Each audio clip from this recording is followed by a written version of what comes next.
महाराष्ट्रामध्ये चर्चा होईल मुख्यमंत्री पदाबाबत आणि सरकारबाबत, नाहीतर इतके निर्घृण आहेत भाजपचे नेते की अडाणींना पण मुख्यमंत्री करून टाकले.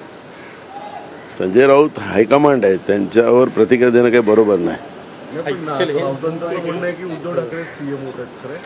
ते काय म्हटलं ना, ते हायकमांड आहे, त्यांच्यावर प्रतिक्रिया देणं बरोबर नाही. तर मतदानाची जी अंतिम आकडेवारी आहे ती वारंवार बदलते. आता जी आकडेवारी आली ती 66.5, पहिली 65.11 होती, जी बदलून 65.2 दिली गेली आणि आता 1% वाढून 66.5 झाली. याकडे कसं पाहता? काही निवडणूक आयोगाचं खरं तर हे सगळे यंत्रणाच काय चुकीची आहे आणि लोकसभेतही असाच प्रकार झालेला होता. निवडणूक आयोगाकडे कंप्लेंट केली तर निवडणूक आयोग म्हणते की आम्ही बरोबर आहे. अखेरी जे एकदा आकडे आलेत आणि म्हणून यावेळेस आम्ही 70C हा सगळा कंपल्सरी केलेला आहे. जवळपास आमच्या सगळ्या उमेदवारांनी 70C आपल्याजवळ जमा केलेला आहे. त्यामुळे ही तफावत काही आली तर तिथं सापडली जाईल. त्यामुळे 70C हा खऱ्या अर्थानं जो महत्त्वपूर्ण दस्तावेज आहे तो आता आमच्याकडे आहे.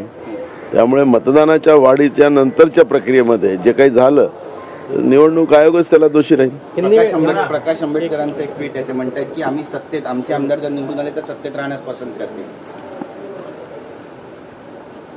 बघू आता, मला मी सांगतोय तुम्हाला की काही तासावर आपण आलेलो आहोत. त्याच्यामुळे आता या सगळ्या चर्चेवर मी प्रतिक्रिया देणं काही बरोबर नाही.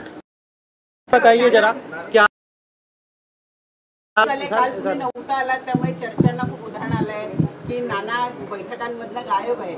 मी तुमचा आवाज ऐकत होतो काल तुमच्या चॅनलवर, त्यामुळे मी काल बैठकाला नव्हतो. बरोबर आहे, मी काल माहूरच्या देवीचा आशीर्वाद घ्यायला गेलो होतो, तिथं होतो. ते तुमच्या चॅनलने दाखवलं नाही म्हणून तुम्हाला माहिती नसेल. देवी पाहुणार आहे म्हणजे बिलकुल आमच्या बरोबर भगवान श्रीराम पण आहेत, हनुमानजी पण आहेत आणि देवी पण आहे. ठीक आहे. स्ट्रॉंग रूमच्या बाहेर कडक पहारा देण्यास सांगितलंय महाविकास आघाडीच्या सर्व